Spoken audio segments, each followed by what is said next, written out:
Merci de nous rejoindre pour Hebdo Santé sur Medi en TV. Aujourd'hui, le paludisme relevait le défi de l'éradication. L'Organisation mondiale de la santé s'inquiète de ce que la lutte contre le paludisme ne progresse plus. Selon l'organisation, elle est au point mort depuis 2 ans. Selon les derniers chiffres de l'OMS de 2017, il y a eu l'an dernier 239 millions de cas, 435 000 morts, dont 90% dans les pays africains. Certains pays connaissent même de véritables épidémies comme l'Ouganda et le Burundi. La saison des pluies est propice aux moustiques vecteurs de la maladie. Ils profitent bien sûr des eaux stagnantes. Le paludisme est une angoisse présente en cette période. Que faire pour éviter la propagation du paludisme? Quelles sont les politiques de lutte des pays contre cette maladie? Où en est la recherche? C'est ce que nous allons voir avec nos invités. Dr Boyohan Oulaï Israël, médecin santé publique et qualiticien.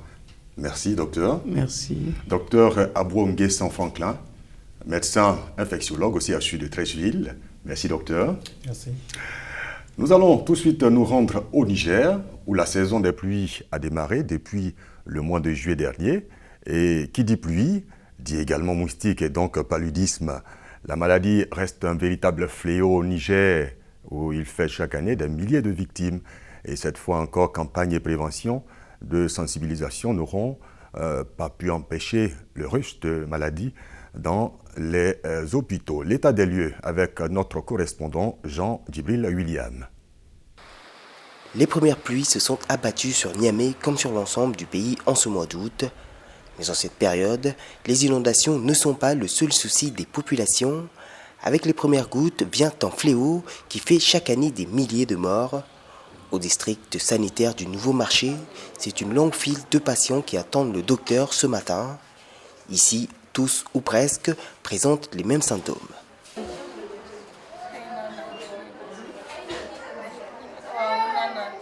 Lorsque je me suis réveillé ce matin, je n'arrivais plus à bouger. J'ai mal à la tête et tout mon corps aussi me fait mal. J'ai également des vertiges et je vomis tout ce que j'essaie de manger.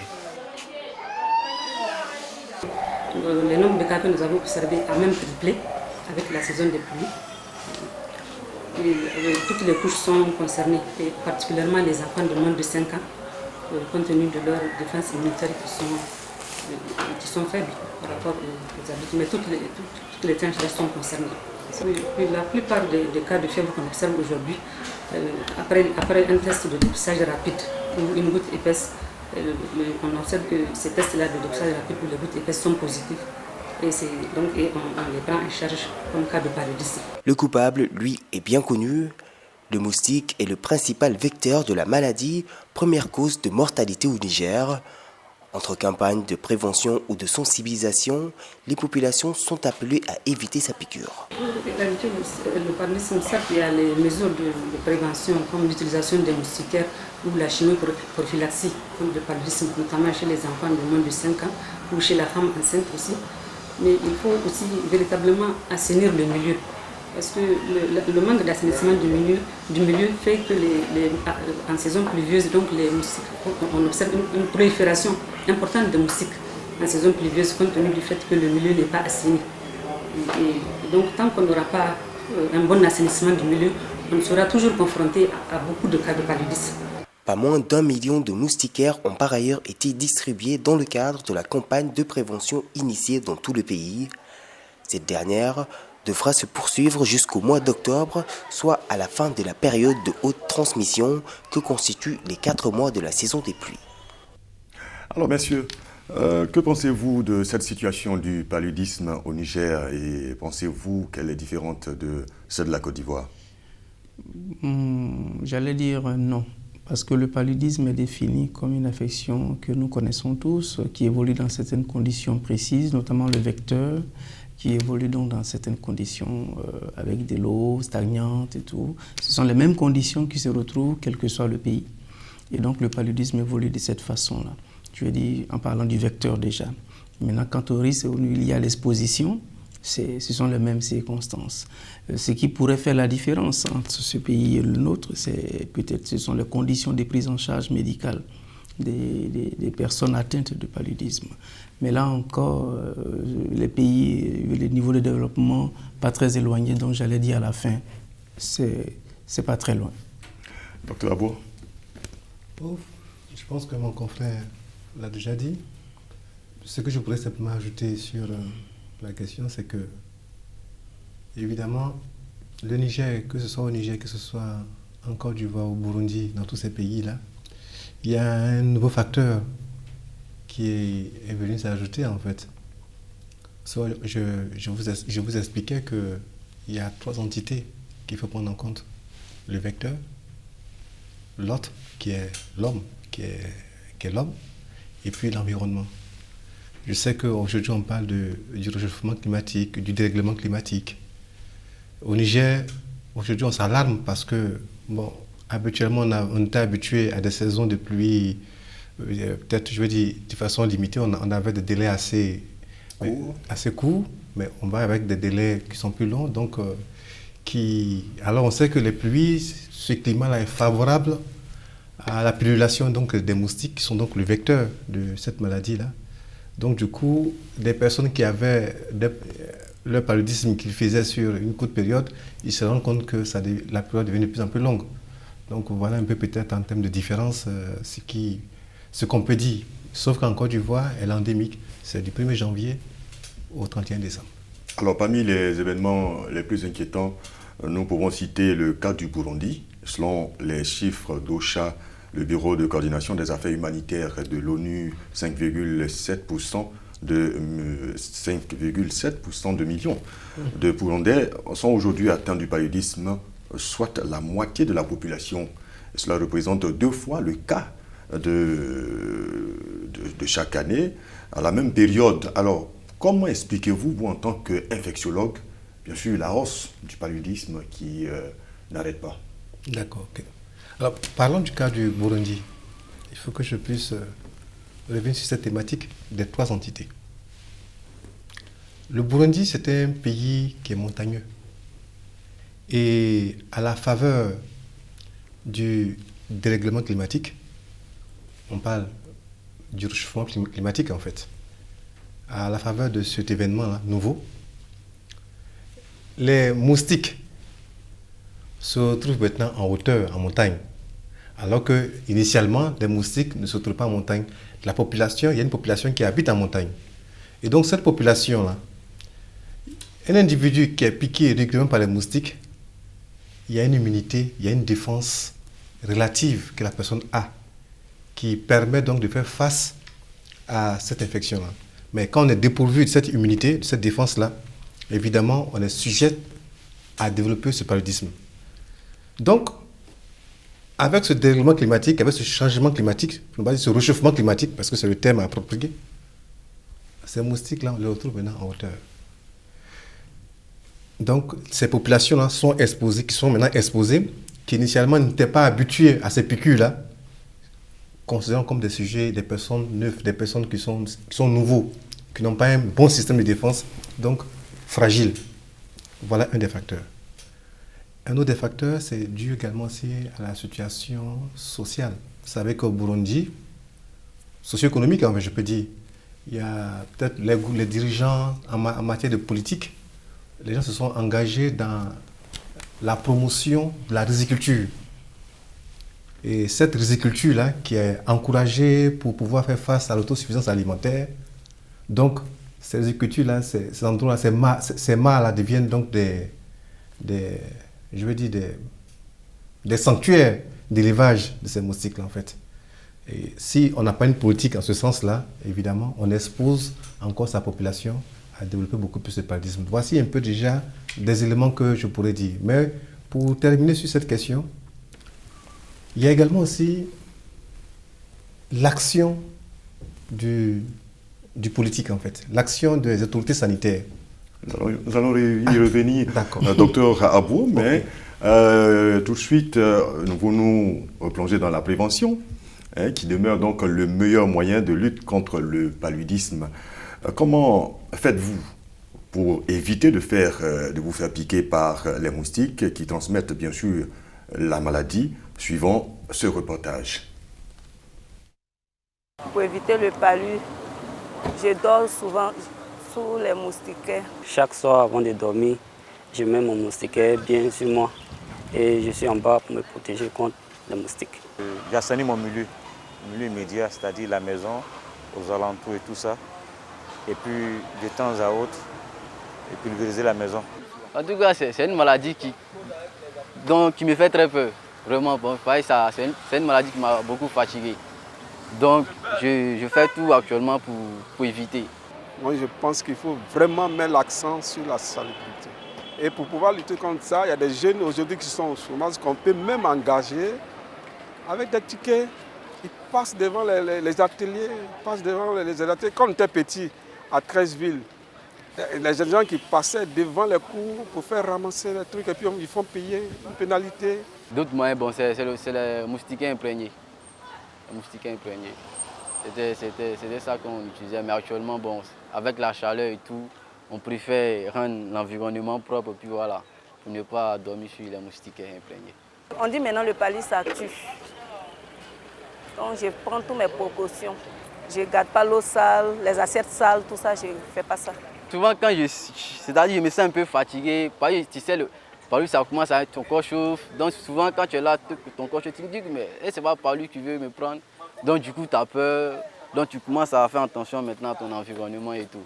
Jusqu'à présent, il n'y a pas encore de remède fixe pour le paludisme. Et je crois que si on ne trouve pas de remède, ça va encore faire plus de ravages.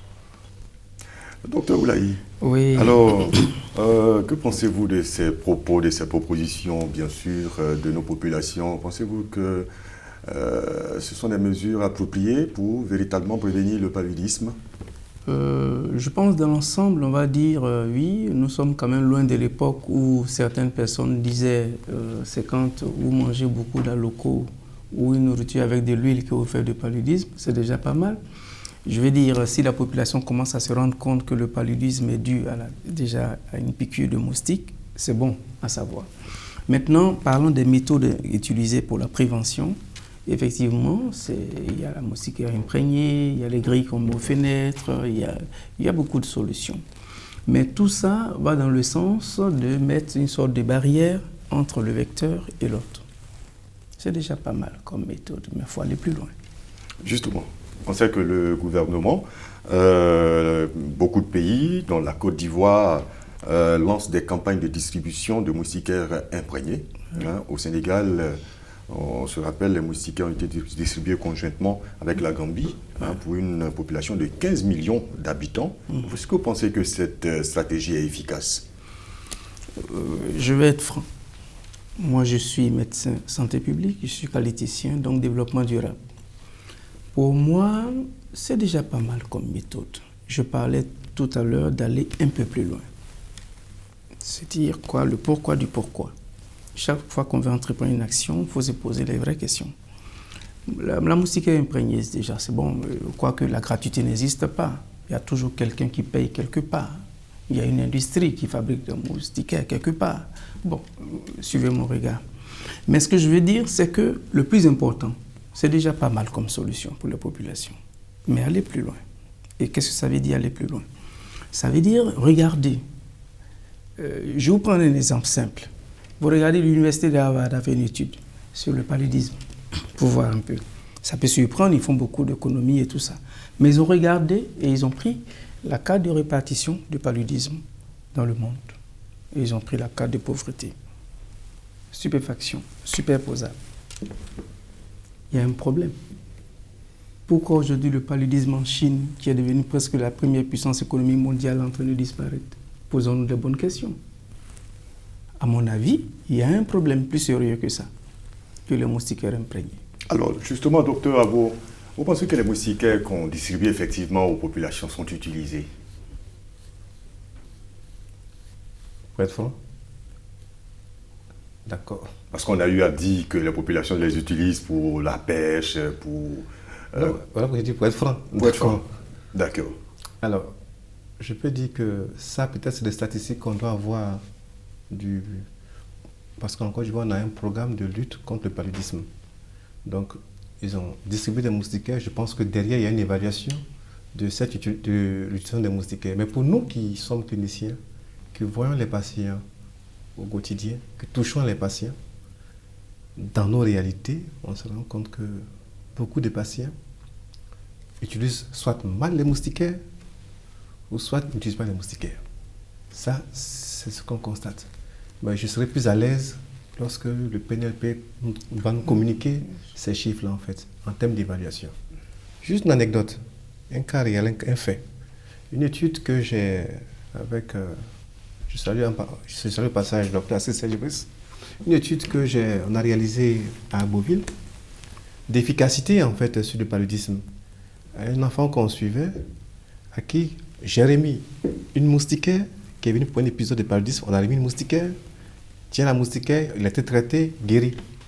Mais 2 semaines après, 3 semaines après, il refait encore un paludisme. Comme j'avais le prélèvement de sang, j'ai vu ce résultat-là. Je me suis dépêché, je suis allé au domicile de ce patient. J'arrive, je vois la mère, qui était autour de 19h. Je vois l'enfant sous les bananiers, couché sous les bananiers. Et puis, bon, la moustiquaire est dans la chambre. Donc, voilà pourquoi je parle de... Ça dépend de comment est-ce qu'on utilise ces moustiquaires. Bien sûr, bien sûr. Et si vous le permettez, je vais juste venir un peu renforcer ce que mon collègue vient de dire, mon confrère vient de dire. Ma soutenance de thèse, justement, c'était sur les moustiquaires imprégnés. Et l'usage des moustiquaires, justement, chez les professionnels de santé. Voici le sujet de ma thèse. Mais surprise, même les professionnels qui recommandent cette moustiquaire imprégnée ne l'utilisent pas. C'est assez surprenant, non? C'est assez surprenant. Ah ouais? Alors, mais je voulais demander déjà, qu'est-ce que vous pensez qu'on peut faire à ce niveau? Parce qu'il faut pouvoir trouver une solution. Est-ce qu'il faut un suivi? Qu'est-ce qu'il faut faire pour pouvoir s'assurer que les populations utilisent effectivement la moustiquaire? Déjà, je pense que la politique qui est menée est assez bonne parce qu'il y a de la communication autour des moustiquaires. Aujourd'hui, je suis bien placé pour le savoir, dans les centres de santé de premier contact, vous avez des moustiquaires partout. Mais tout à l'heure, mon confrère l'a relevé, la vraie question, c'est l'usage. Le bon usage. Le bon usage. D'abord même l'usage, ne serait-ce même que l'usage, avant d'arriver au bon usage. Avant d'arriver au bon usage, ouais. Absolument. Parce que les populations, on se pose des questions. Est-ce parce qu'on ne voit pas l'intérêt ou est-ce parce que ça gêne? Mais l'enquête que j'ai eu à mener au niveau des professionnels de santé, les raisons étaient diverses. Certaines personnes estimaient qu'elles avaient l'impression d'étouffer. D'autres disaient, moi je réagis parce que j'ai des problèmes respiratoires, ou d'autres disent carrément, ça me gêne parce que la nuit quand je tourne, ainsi de suite. Ou c'est pas adapté à l'endroit où je suis, mais toutes les raisons sont bonnes pour ne pas utiliser la moustiquaire imprégnée. Et effectivement, il y a un vrai problème à ce niveau. Mais je pense que les choses évoluent quand même, ne serait-ce que pour les enfants qui sont les plus vulnérables, les 0 à 5 ans, qui, pour ceux-là, les mamans qui sont assez disciplinées, font quand même cet effort des fois. Alors, je voudrais rappeler que chaque 25 avril, il y a une journée dédiée à la lutte contre le paludisme. Il y a des grandes actions qui sont menées, mais au-delà de cette journée du 25 avril, docteur Abo, qu'est-ce qui reste à faire après ces grandes sensibilisations? Alors, la lutte contre le paludisme, même déjà,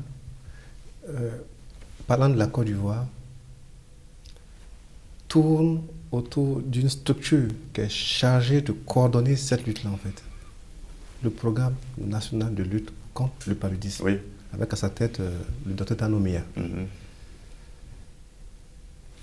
qui est accompagné dans son action par un groupe scientifique. Il y a un groupe scientifique qui est fait de différents experts qui siègent pour donner, pour élaborer des directives, pour aider à l'élaboration des directives. Ça, c'est déjà fait. Mais comment est-ce que la population peut ressentir cela, en fait? Le paludisme, ce n'est pas seulement un problème du gouvernement. C'est aussi un problème d'éducation. C'est un problème qui concerne nos mères. Allez-y au Remblai. Allez-y à Koumassi, Makori, Koumassi, Remblai. Vous allez voir ce caniveau, en fait. C'est un caniveau géant qui est vraiment l'endroit où se multiplient les moustiques à volonté comme ils le veulent. Écoutez. Donc, comme on le dit, c'est à plusieurs niveaux. Donc il y a cette entité-là dont vous avez parlé. Il faut agir sur cette entité qui est l'environnement, qui est notre cadre de vie qu'il faut assainir. Alors, on va passer donc au dernier point de cette émission. Il s'agit donc du traitement du paludisme. Il y a la prévention, mais il y a également le traitement. Lorsqu'on n'a pas pu prévenir et que la maladie survient, il faut la traiter. Alors, qu'en est-il du traitement à ce jour, messieurs? Le traitement du paludisme, il y a eu une nouvelle politique qui est bien arrivée parce qu'avant, pour traiter le paludisme, il y avait beaucoup d'automédication et ça entraînait beaucoup de difficultés au niveau de la prise en charge thérapeutique parce que les résistances, et dès qu'on a une petite fièvre ou bien un petit malaise, on va dans la pharmacie la plus proche, on prend un traitement de palu et donc ça entraînait beaucoup. Mais aujourd'hui, il y a maintenant que vous ne pouvez pas traiter un patient tant qu'on n'a pas fait la preuve du paludisme. Donc le traitement, il répond. Il y a les traitements médicamenteux, il y a aussi des études qui ont été lancées. Peut-être l'infectiologue dira mieux. Au niveau de la prévention, le vaccin, et beaucoup de choses qui se passent. Mais bon, pour l'instant, ce n'est pas encore à la portée de la population. Donc ce qui est disponible, ce sont des traitements que nous connaissons, qu'on a l'habitude d'utiliser, voilà, avec souvent des apithérapies. Voilà. D'accord. Essentiellement. Alors, on va parler de la recherche. Je pense que c'est déjà suffisant pour le traitement. S'il y a de l'existant, on ne peut que s'en réjouir. Parlons de la recherche. Docteur Abo, un vaccin testé dans 3 pays africains, dont le Ghana, le Kenya, le Malawi, est efficace à 40%. Hein? Alors, qu'en est-il de ce vaccin? D'accord. Je pense que déjà, il faut ajouter dessus vaccin efficace à 40% chez le nouveau-né. Chez le nouveau-né, absolument, chez le nouveau-né. Voilà. Donc déjà, vous comprenez que la tranche de la population concernée qui subit ce fardeau-là, en fait, c'est la tranche de 0 à 5 ans. Parce que c'est ces patients-là qui sont vulnérables. Ils n'ont pas une défense assez solide pour faire face. C'est eux qui sont plus vulnérables. C'est pour ça qu'on se réjouit que les mamans déjà mettent ces enfants-là sous moustiquaire. Mais un vaccin qui protège à 40%, bon, c'est déjà bon. Hein?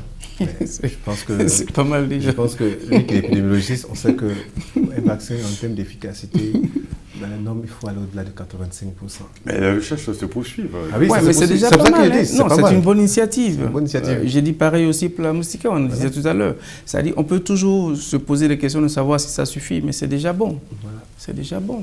Pourvu que ça nous permet de réduire le nombre de cas, de réduire donc du coup, de facto, la mortalité, c'est des vies sauvées. Mais il y a encore du boulot. Alors vous avez fait la précision, ça c'est pour les nouveau-nés, pour les adultes, il n'y en existe toujours pas. Si les gens en travaillent, mais on n'a pas encore...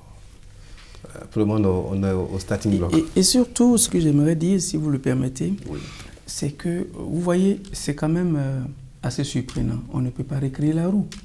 C'est-à-dire, si la roue existe, vous pouvez l'améliorer, mais on ne peut pas la recréer. Il y a des solutions qui ont marché par ailleurs. J'ai cité tout à l'heure des exemples de pays. Moi, mon souhait, c'est qu'on regarde un peu pour voir mais comment est-ce qu'ils ont fait. Comment ça se fait qu'aujourd'hui, qu'en Chine, ils parlent pratiquement plus de paludisme? Il y a quand même quelque chose. On a des exemples sous la main. Acceptons de les regarder aussi. Nous pensons qu'il faut plus d'action, plus d'engagement pour venir à bout de ce fléau qu'est le paludisme. On retient que la meilleure prévention reste donc la moustiquaire imprégnée pour lutter efficacement contre le paludisme. En tout cas, merci à vous, docteur Abou Nguessan Franklin. Je rappelle que vous êtes médecin infectiologue aussi à CHU de Treichville. Merci également à vous, docteur Oulaï, d'être venu. Merci. Oui, je rappelle que vous êtes médecin santé publique et qualiticien. Merci également à vous. Portez-vous bien et à très bientôt pour un autre numéro d'Hebdo Santé sur Média TV. Je vous en prie. Merci.